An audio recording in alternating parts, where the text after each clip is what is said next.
당신이 교과서에서 배울 수 없었던 조선 왕실 이야기.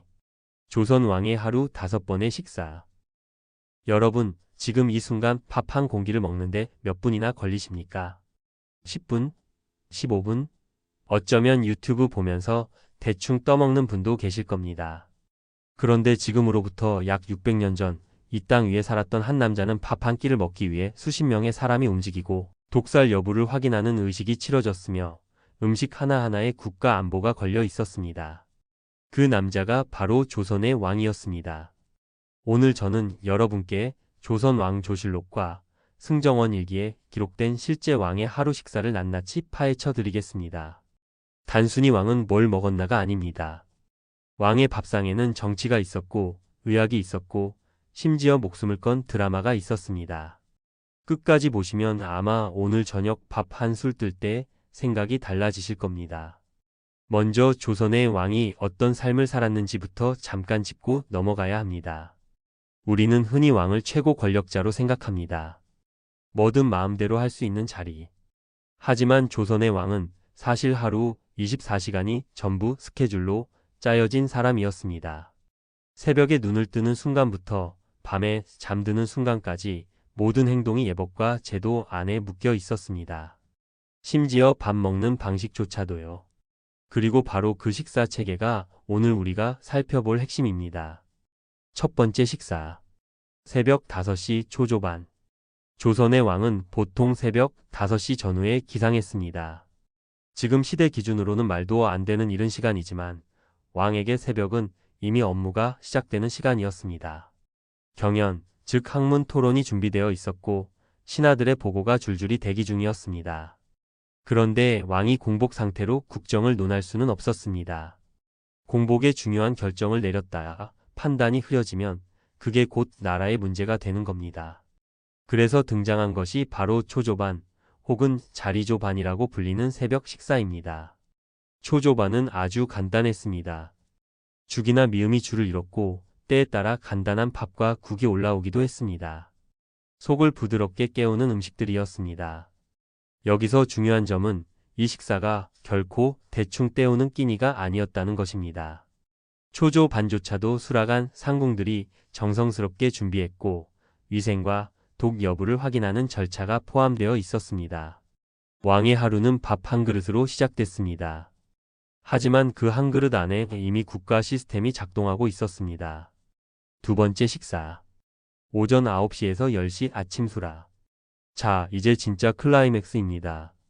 조선 왕의 식사에서 가장 중요하고 가장 화려하고 가장 복잡한 의식이 펼쳐지는 순간. 바로 수라상입니다. 수라라는 단어 자체가 왕의 팝상을 뜻하는 전용 용어입니다.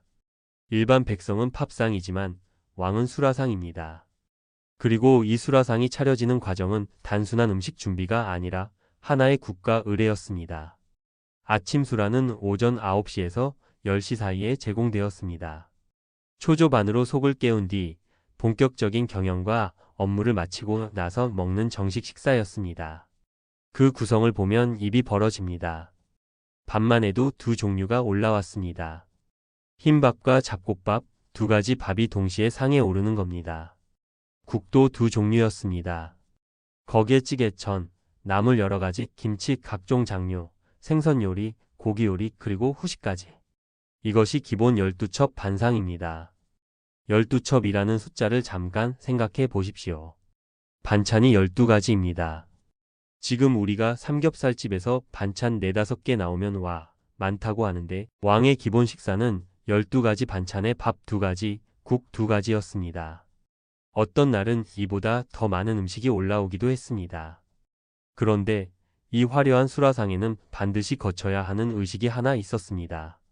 바로 기미상궁의 시식입니다. 기미상궁은 왕이 음식을 먹기 전에 먼저 맛을 보는 역할을 담당한 상궁이었습니다. 지금 들으면 굉장히 무서운 직책입니다.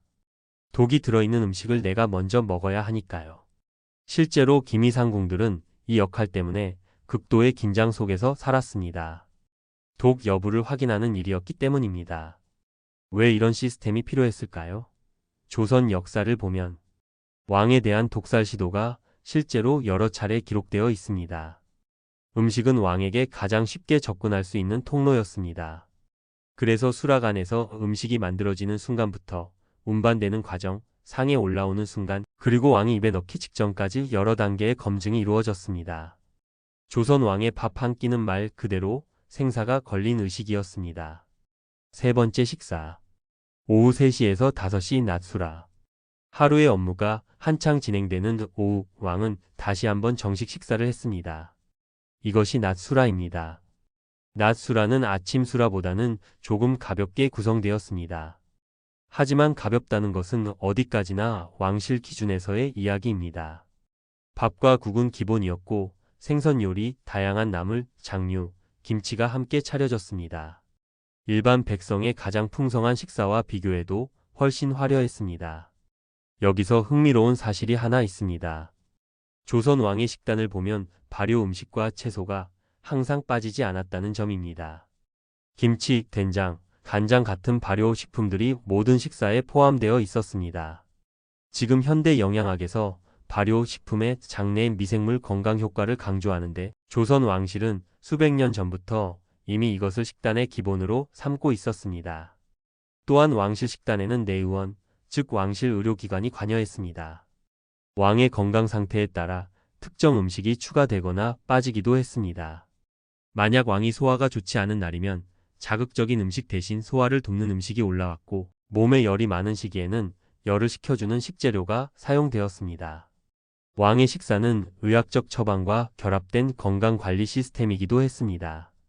네 번째, 하루 중간중간 다과. 왕은 정식 식사 외에도 하루 중간중간 다과를 즐겼습니다. 학문을 공부하는 시간, 신하들과 정무를 논하는 사이에 휴식 또는 외교적 자리에서 다과상이 차려졌습니다. 다과상에는 주로 떡, 과일, 한과, 그리고 차가 올라왔습니다. 이 중 차는 단순한 기호 식품이 아니었습니다. 왕실에서 사용된 차는 그 종류와 계절에 따라 달랐으며 역시 내의원의 지침이 반영되었습니다. 소화를 돕는 차, 정신을 맑게 하는 차, 피로를 회복하는 차 등 목적에 따라 다른 차가 제공되었습니다. 한과 역시 단순한 과자가 아니었습니다. 쌀, 꿀, 참기름, 각종 견과류를 활용해 만들어진 한과는 열량 보충과 영양 공급의 역할을 했습니다. 정무가 길어지는 날, 왕에게는 에너지 보충이 필요했고 다과가 그 역할을 담당했습니다. 다섯 번째, 밤 야참. 늦게까지 정무를 보거나 공부를 하는 날, 왕에게는 야참이 제공되었습니다. 야참은 말 그대로 밤에 먹는 간식이었습니다. 야참으로는 주로 죽면, 떡, 과일이 올라왔습니다. 공통점이 보이십니까? 모두 소화가 쉽고 속을 편하게 하는 음식들입니다. 자극적인 음식, 기름진 음식은 철저히 배제되었습니다. 밤에 무거운 음식을 먹으면 숙면을 방해하고 다음날 컨디션에 영향을 줄 수 있기 때문입니다. 왕은 다음날 새벽에 다시 일어나야 했으니까요.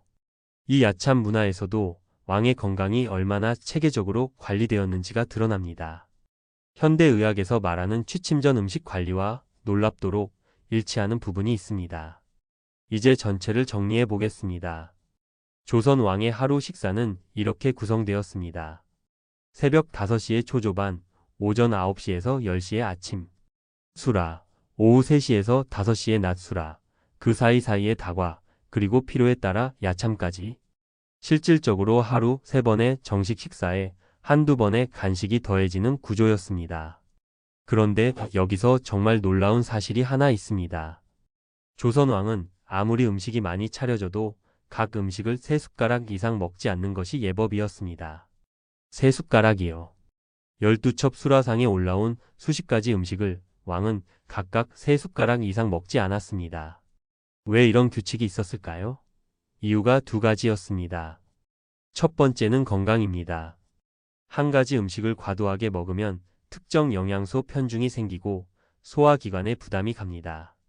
골고루 조금씩 먹는 것이 건강에 유리하다는 인식이 이미 조선 왕실에 있었던 겁니다. 두 번째 이유가 더 흥미롭습니다. 왕이 특정 음식을 유독 좋아하는 것이 알려지면 전국 각지에서 그 음식을 진상하기 위해 과도한 수치가 일어날 수 있었습니다. 왕의 입맛이 백성들의 고통으로 이어질 수 있는 겁니다.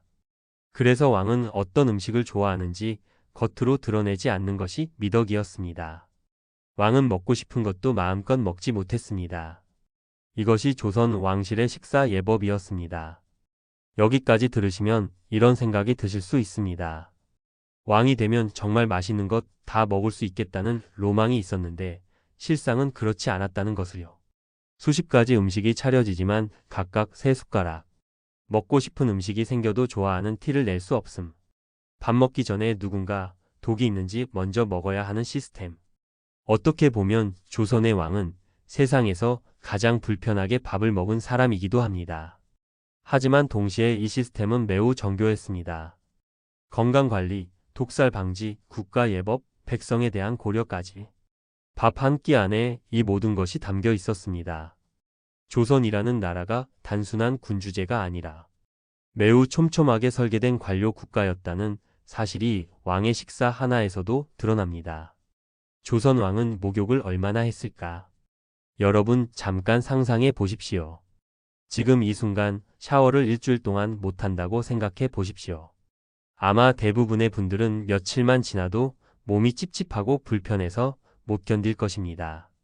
그런데 이 땅을 600년 가까이 지배했던 조선의 왕들은 우리 기준으로 보면 충격적일 만큼 목욕 횟수가 적었습니다. 단순히 옛날이라서가 아닙니다. 거기에는 의학적인 이유가 있었고 정치적인 이유가 있었으며 신성함과 왕권 보호에 관련된 복잡한 논리가 얽혀 있었습니다.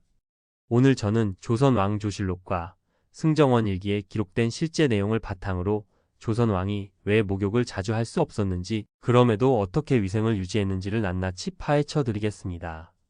이 이야기가 끝날 때쯤이면 여러분은 오늘 샤워할 수 있다는 사실에 진심으로 감사하게 되실 겁니다. 시작하기 전에 우선 조선이라는 나라가 왕의 몸을 어떻게 바라봤는지를 이해해야 합니다. 현대 사회에서 대통령이나 총리가 감기에 걸리면 어떻게 됩니까? 물론 국정에 지장이 생길 수 있지만 부통령이나 총리가 대신하거나 영상으로 회의를 진행하는 방법도 있습니다. 시스템이 사람 한 명에게만 의존하지 않습니다. 하지만 조선에서 왕의 몸은 달랐습니다. 왕은 단순한 권력자가 아니었습니다. 왕은 하늘의 뜻을 받아 백성을 다스리는 존재였고 왕의 몸은 곧 국가 그 자체로 여겨졌습니다. 왕이 아프면 국정 보고가 중단되고 매일 아침 열리는 조회가 연기되며 각종 국가 의례가 멈췄습니다. 정치 시스템 전체가 흔들리기 시작하는 겁니다. 그러니 왕의 건강을 지키는 것은 단순한 의료 문제가 아니라 국가 안보의 문제였습니다. 그리고 바로 이 논리가 왕이 목욕을 자주 하지 못한 가장 핵심적인 이유와 직결됩니다. 첫 번째 이유. 목욕 한 번에 나라가 흔들릴 수 있었습니다. 조선 의학의 기반은 한의학이었습니다. 그리고 한의학에서 목욕 후 관리는 매우 중요한 문제였습니다. 특히 목욕을 한 뒤에 찬 기운이 몸에 들어오면, 즉 바람을 맞거나 몸이 충분히 마르기 전에 찬 공기에 노출되면 감기는 물론이고 더 심각한 병이 생긴다고 믿었습니다. 현대 의학적으로 보면 목욕 자체가 감기를 유발하지는 않습니다. 하지만 조선시대 사람들의 관점에서는 목욕과 건강 문제 사이에 명확한 연결고리가 있었습니다. 그리고 그 대상이 왕이라면 이 연결고리는 국가적 리스크로 직결되었습니다. 왕이 목욕 후 바람을 맞아 감기에 걸리면 어떻게 됩니까?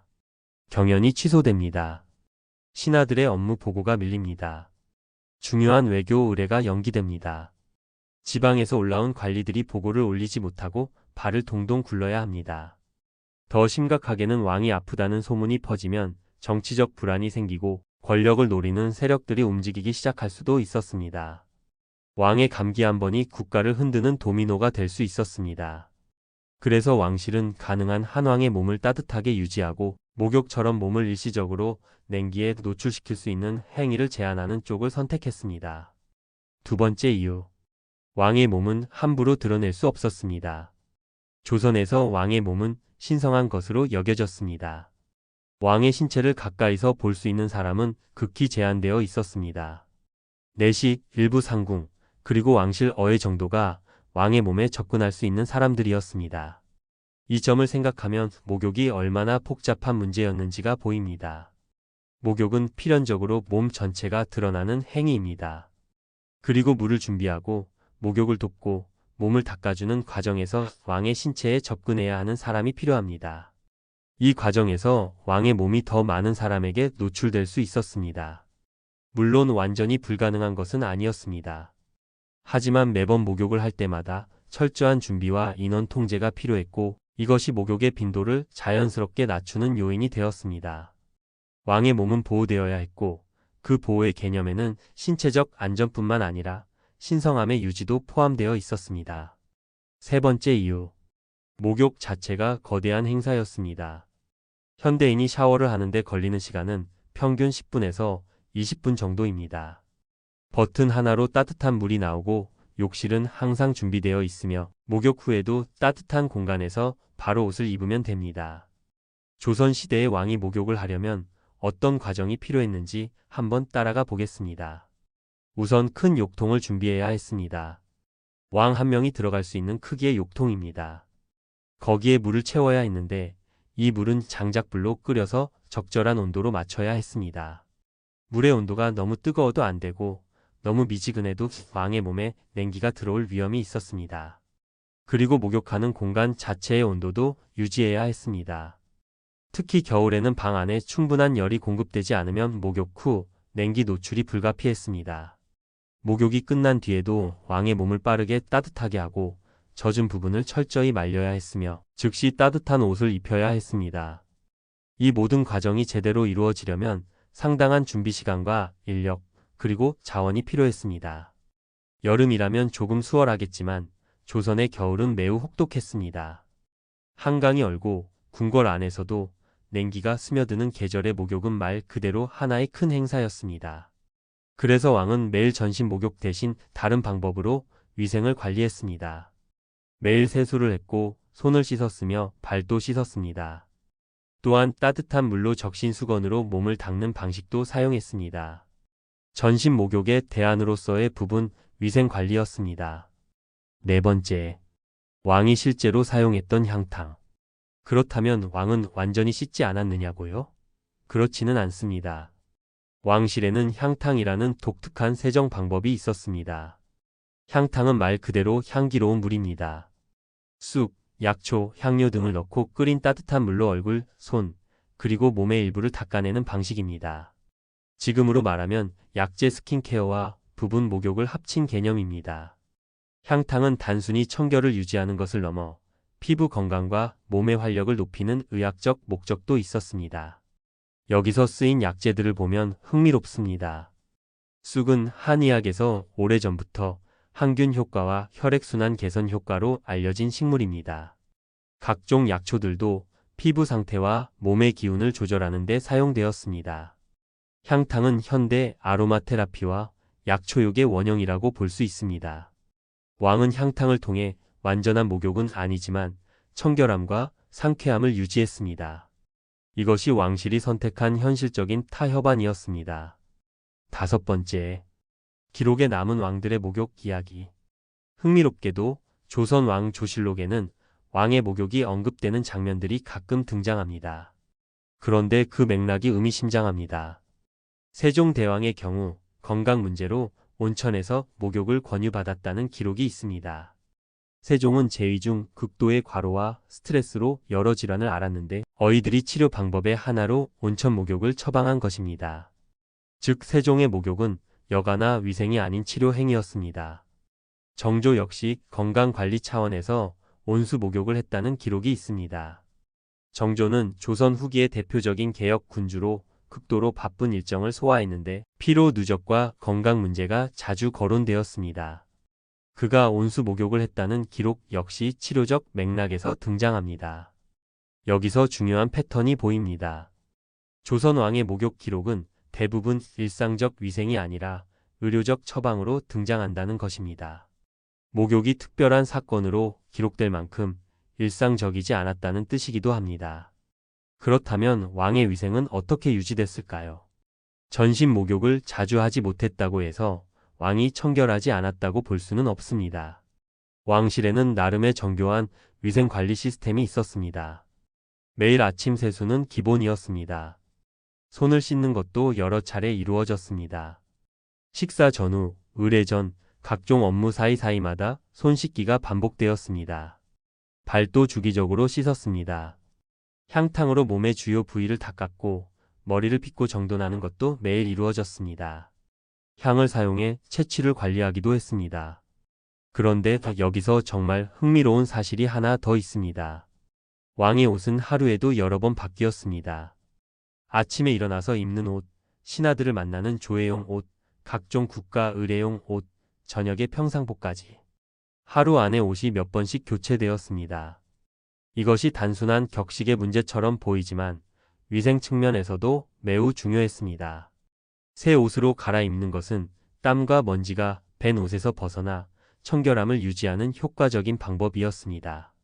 현대적 관점에서 보면 자주 씻지 못하는 상황에서 옷을 자주 갈아입는 것은 실제로 위생 유지에 도움이 됩니다. 조선 왕실은 이것을 알고 있었던 셈입니다. 자, 이제 전체 그림이 보이십니까? 조선의 왕은 목욕을 게을리해서 자주 씻지 못한 것이 아니었습니다. 왕의 건강이 곧 국가의 건강이었기 때문에 목욕 후 냉기에 노출될 위험을 최소화하는 것이 최우선이었습니다. 왕의 몸은 신성하게 여겨져 함부로 노출될 수 없었고 목욕 자체가 엄청난 준비를 요하는 행사였습니다. 그 대신 향탕을 이용한 부분, 세정, 매일 세수와 손발 씻기 그리고 옷의 잦은 교체를 통해 왕실 나름의 위생 시스템을 유지했습니다. 그리고 실제 목욕 기록이 등장할 때는 치료 목적이었다는 사실도 기억해야 합니다. 세종의 온천 목욕, 정조의 온수 목욕. 이것들은 여가가 아니라 처방이었습니다. 목욕조차도 왕에게는 의료 행위였습니다. 이 모든 이야기를 듣고 나면 조선의 왕이 어떤 삶을 살았는지 조금 더 현실적으로 보이지 않습니까? 모든 것을 마음대로 누릴 수 있을 것 같은 왕의 자리. 하지만 밥도 3숟가락씩만 먹어야 하고 목욕 한 번 마음대로 하기도 어려우며 몸이 아프면 그게 곧 나라의 문제가 되는 자리.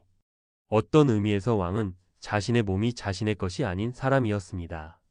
왕의 몸은 국가에 속해 있었습니다. 조선 궁궐에는 고양이가 많았다. 오늘날 창덕궁이나 경복궁을 방문하면 가끔 고양이 한 마리가 슬쩍 담장을 넘거나 처마 밑에 조용히 앉아있는 모습을 볼 수 있습니다. 대부분의 방문객들은 그냥 동네 길고양이가 담을 넘어 들어온 것이겠거니 하고 지나칩니다. 하지만 이것은 우연이 아닙니다. 조선시대 궁궐에는 처음부터 그것도 아주 많은 수의 고양이가 살고 있었습니다. 조선 왕조실록과 왕의 일상을 기록한 승정원 일기, 궁중 생활을 담은 내각인력 같은 왕실 기록들에서 이 사실이 여러 차례 확인됩니다. 그리고 그 이유는 생각보다 아주 현실적이었습니다. 가장 핵심적인 이유는 쥐였습니다. 궁궐은 조선에서 음식이 가장 많이 모이는 곳이었습니다. 왕과 왕실 가족의 식사를 준비하는 수락안에는 매일 수십 가지 식재료가 들어왔고 나라의 크고 작은 제사를 위한 음식 보관소에는 항상 음식이 가득했습니다. 곡식 창고에는 왕실이 쓸 쌀과 곡물이 쌓여 있었습니다. 먹을 것이 이렇게 풍부한 곳에 쥐가 꼬이는 건 자연의 이치입니다. 쥐는 단순히 귀찮은 존재가 아니었습니다. 곡식을 갉아먹고 음식을 훼손하는 것은 물론이고 각종 질병을 퍼뜨릴 수 있는 위험한 존재였습니다. 특히 왕의 음식에 쥐가 접근했다는 사실이 알려지면 그것은 단순한 위생 문제가 아니라 왕의 안전과 직결되는 중대한 사안이 될 수 있었습니다. 궁궐에서 쥐는 반드시 막아야 하는 적이었습니다. 그런데 문제는 궁궐의 구조 자체가 쥐가 살기에 너무 좋은 환경이었다는 점입니다. 경복궁 하나만 생각해도 수백 개의 건물이 있고 그 건물들은 대부분 목조 구조물이었습니다. 기와 지붕 사이의 틈새, 나무 기둥과 기둥 사이의 공간, 마루 아래의 어두운 구석, 그리고 수많은 창고들. 쥐 입장에서는 이보다 더 이상적인 서식지가 없었습니다. 궁궐은 넓고 복잡했기 때문에 사람의 손만으로 쥐를 완전히 통제하는 건 현실적으로 불가능했습니다. 그래서 선택한 가장 효과적이고 자연스러운 해결책이 바로 고양이를 궁궐 안에서 키우는 것이었습니다. 그런데 흥미로운 것은 궁궐의 고양이가 단순한 쥐 잡는 도구로만 여겨지지 않았다는 점입니다. 조선 왕실에서는 고양이를 꽤 귀하게 대접하는 문화가 있었습니다. 특히 털이 유난히 희거나 무늬가 독특한 고양이, 그리고 쥐를 특별히 잘 잡는 능력 있는 고양이는 궁 안에서 대접이 달랐습니다. 일부 고양이는 궁녀들이 직접 먹이를 챙기며 돌봤다는 기록도 있습니다. 왕 중에서도 고양이를 각별히 아낀 인물이 있었습니다. 숙종이 대표적입니다. 숙종이 고양이를 매우 사랑했다는 이야기는 여러 기록에서 전해집니다. 숙종이 특정 고양이를 총애해 직접 이름을 지어줬다는 이야기도 있을 정도입니다. 절대 권력을 가진 왕이 고양이 한 마리에게 각별한 애정을 쏟았다는 것이 흥미롭습니다만, 생각해보면 고독하고 엄격한 궁중 생활 속에서 고양이는 왕에게 작은 위안이 됐을 수도 있습니다. 궁궐 안에서 고양이의 위치는 단순한 동물 그 이상이었습니다. 쥐를 잡는 실용적 역할을 하면서도 동시에 왕실 사람들의 일상 속에 자연스럽게 녹아든 존재였습니다. 궁녀들은 고양이와 함께 지내며 적적한 궁중 생활의 외로움을 달랬을 것이고, 왕 역시 딱딱한 예법과 의례로 가득한 하루 속에서 고양이의 존재를 통해 잠시 숨을 고를 수 있었을 겁니다. 밤이 되면 궁궐은 낮과는 전혀 다른 세계가 되었습니다. 신하들이 물러나고 의례가 끝나고 수라간에 불이 꺼지면 광활한 궁궐은 고요해졌습니다. 그 어둠 속에서 활발하게 움직이는 존재가 바로 고양이였습니다. 고양이는 본래 야행성에 가까운 동물입니다. 밤에 궁궐을 누비며 쥐를 사냥하고 창고와 수라간 주변을 순찰하듯 돌아다녔습니다. 사람이 잠든 시간에 고양이가 궁궐을 지키는 셈이었습니다. 조선 왕실은 이 사실을 알고 있었고, 그래서 고양이를 궁궐의 자연적인 방역 시스템으로 활용했습니다. 수백 년이 흐른 지금도 경복궁과 창덕궁에서 고양이를 볼 수 있다는 사실이 묘하게 느껴집니다. 지금의 궁궐 고양이들은 더 이상 쥐를 잡기 위해 그곳에 있는 게 아닙니다. 하지만 목조 건물과 넓은 마당, 조용한 공간으로 이루어진 궁궐. 환경이 여전히 고양이가 살기 좋은 곳이라는 사실은 변하지 않았습니다. 조선의 고양이들이 600년 전부터 지켜온 그 자리를 오늘의 고양이들이 여전히 지키고 있는 겁니다. 조선 왕궁에는 화장실이 없었다. 오늘날 경복궁이나 창덕궁을 방문해 보면 묘하게 불편한 사실 하나를 발견하게 됩니다. 그 광활한 궁궐 안에 화장실이 없다는 것입니다. 수백 개의 건물이 즐비하고 수천 명의 사람이 생활하던 공간인데 화장실은 도대체 어디에 있었던 걸까요? 처음 이 사실을 접하는 분들은 대부분 이렇게 반응합니다. 설마 그 많은 사람이 다 어떻게 해결했을까? 이 질문은 생각보다 훨씬 깊은 곳으로 우리를 데려갑니다. 조선 왕조실록과 왕의 일상을 기록한 승정원 일기, 그리고 궁중 생활을 담은 각종 왕실 기록을 들여다보면 궁궐에 화장실이 적었던 것은 단순히 시설이 부족해서가 아니었음을 알 수 있습니다. 거기에는 조선이라는 나라가 왕을 어떤 존재로 바라봤는지, 궁궐이라는 공간을 어떻게 정의했는지에 대한 철학이 고스란히 담겨 있었습니다. 냄새 하나, 시설 하나에도 국가의 논리가 작동하고 있었습니다. 오늘은 그 이야기를 처음부터 끝까지 풀어드리겠습니다. 첫 번째 이유. 궁궐은 신성한 공간이었습니다. 조선에서 궁궐은 단순한 왕의 집이 아니었습니다. 하늘의 뜻을 받아 백성을 다스리는 존재가 머무는 곳, 즉 이 땅에서 가장 신성한 공간으로 여겨졌습니다. 경복궁의 정전인 근정전을 생각해 보십시오. 그곳은 왕이 신하들을 만나고 국가 의례를 치르는 곳입니다. 그 공간에는 엄격한 격식과 상징이 모든 것을 지배했습니다. 건물의 배치, 기둥의 수, 지붕의 높이, 계단의 단수까지 모두 의미가 있었습니다. 이런 공간에 냄새가 진동하는 화장실이 가까이 있다는 것은 조선의 관점에서 있을 수 없는 일이었습니다. 조선시대에는 현대적인 하수도 시스템도, 수세식 변기도, 오물을 빠르게 정화하는 시설도 없었습니다. 화장실을 설치한다는 것은 냄새와 벌레, 오염이 그 공간에 자리 잡는다는 것을 의미했습니다. 왕이 기거하는 침정 근처, 신하를 만나는 편정 근처, 학문을 토론하는 경연, 장소 근처에 그런 시설이 있다는 것은 상상할 수도 없었습니다. 그래서 궁궐 내에 화장실을 두더라도 반드시 외곽이나 철저히 분리된 별도 공간이어야 했습니다. 왕이 생활하는 핵심 영역에서 최대한 멀리, 그리고 눈에 띄지 않게. 이것이 조선 궁궐 화장실 설계의 기본 원칙이었습니다. 두 번째 이유. 왕에게는 화장실이 찾아왔습니다. 그렇다면 왕은 어떻게 해결했을까요? 이 부분이 오늘 이야기에서 가장 흥미로운 대목입니다. 왕은 화장실을 찾아가는 것이 아니라 화장실이 왕에게 오는 방식이었습니다. 그 주인공이 바로 메와틀입니다. 메와틀은 왕과 왕비를 비롯한 왕실 최고 인물들이 사용한 이동식 변기입니다. 이름만 들으면 고상하게 들리지만 실제로는 뚜껑이 달린 나무 혹은 도자기 용기였습니다. 요강과 비슷한 개념이지만 왕실용이었기 때문에 재질과 마감이 훨씬 정교했습니다.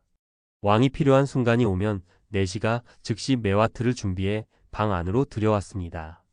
왕의 용무가 끝나면 내시나 담당 궁녀가 조용히 치웠습니다. 이 과정은 매우 신속하고 조용하게 이루어졌습니다. 왕의 사생활이 드러나지 않도록 철저히 관리되었고 이 업무를 담당하는 내시들은 별도로 지정되어 있었습니다. 생각해보면 이 시스템은 왕의 동선을 가장 격식 있는 공간으로만 한정할 수 있게 해주는 장치이기도 했습니다. 왕이 화장실을 찾아 이리저리 움직이지 않아도 됐으니까요. 왕은 침전에서, 편전에서, 경연 장소에서 모든 것을 해결할 수 있었습니다. 메와틀은 단순한 위생 도구가 아니라 왕의 격식과 동선을 지키기 위한 제도적 장치였습니다. 세 번째 이유. 궁궐은 상상을 초월하는 넓이였습니다. 경복궁의 규모를 잠깐 생각해 보겠습니다. 경복궁은 조선의 법궁으로 수백 개의 건물과 광활한 마당, 긴 회랑, 수많은 창고와 부속시설로 이루어진 거대한 복합 공간이었습니다. 단순히 건물 몇 채가 있는 것이 아니라 하나의 작은 도시에 가까운 규모였습니다. 이런 공간에 화장실을 체계적으로 설치하고 관리한다는 것이 얼마나 어려운 일이었을지 상상해 보십시오.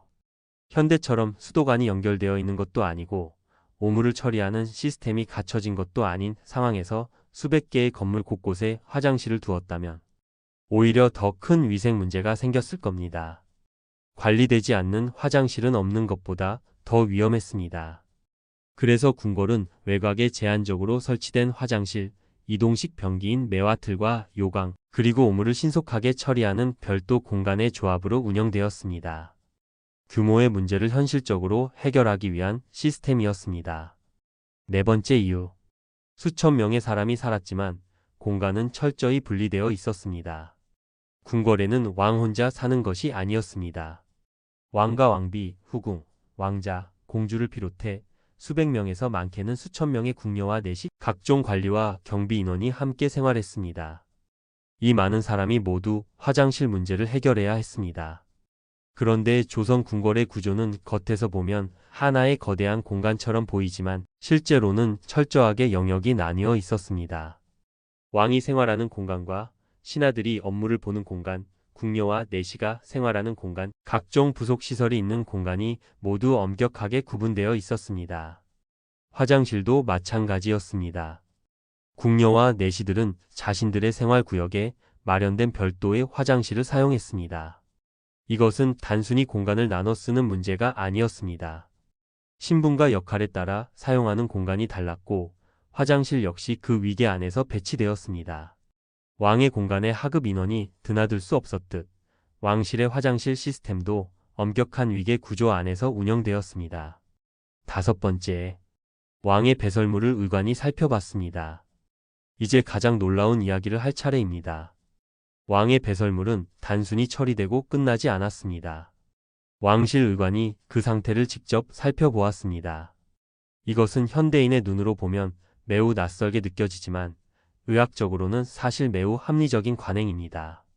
배설물의 색깔, 형태, 냄새는 사람의 소화 상태와 건강을 보여주는 중요한 지표입니다. 현대의학에서도 대변 검사는 건강 진단의 기본 항목 중 하나입니다. 조선 왕실은 수백 년 전에 이미 이 원리를 건강 관리에 적용하고 있었습니다. 왕의 건강이 곧 국가의 건강이었던 조선에서 왕의 몸 상태를 매일 확인하는 것은 국정 운영의 일부였습니다. 왕이 무엇을 먹었고 어떻게 소화하고 있으며 몸 안에서 어떤 변화가 일어나고 있는지를 의관이 지속적으로 추적했습니다. 이 내용은 궁중의학서와 왕실 기록 곳곳에 등장합니다. 메와틀 시스템이 단순한 위생 편의를 위한 것이 아니었다는 사실이 여기서 다시 한번 드러납니다. 이동식 변기를 사용하면 배설물을 의관이 바로 확인할 수 있었습니다. 왕이 공중 화장실을 이용했다면 이런 의학적 모니터링은 불가능했을 겁니다. 매와 틀은 위생과 의료와 왕권 보호가 결합된 시스템이었습니다. 이 모든 것이 말해주는 것. 화장실이라는 가장 일상적이고 사적인 문제에서 조선이라는 나라의 작동 원리가 보입니다. 왕의 공간은 신성해야 했기 때문에 오염의 가능성 자체를 차단했습니다. 왕의 몸은 국가 자산이었기 때문에 의관이 배설물까지 관찰하며 건강을 추적했습니다. 왕의 격식은 유지되어야 했기 때문에 화장실이 왕을 찾아오는 방식이 선택되었습니다. 궁궐은 거대했지만 영역이 철저히 나뉘었기 때문에 화장실도 그 위계 안에 배치되었습니다. 우리가 오늘날 경복궁을 걸으며 화장실을 찾지 못해 불편함을 느끼는 그 순간 사실 우리는 600년 전 조선의 공간 철학과 충돌하고 있는 겁니다. 그 넓은 궁궐에 화장실이 없었던 것은 불편함을 몰라서가 아니었습니다. 그 공간이 무엇을 상징해야 하는지, 왕이라는 존재가 어떻게 관리되어야 하는지에 대한 매우 정교한 논리가 있었습니다. 밥 먹는 방식에도, 목욕하는 방식에도, 그리고 화장실을 해결하는 방식에도 조선의 왕은 단 한순간도 그냥 한 명의 인간으로 살 수 없었습니다. 왕의 몸은 언제나 국가였습니다.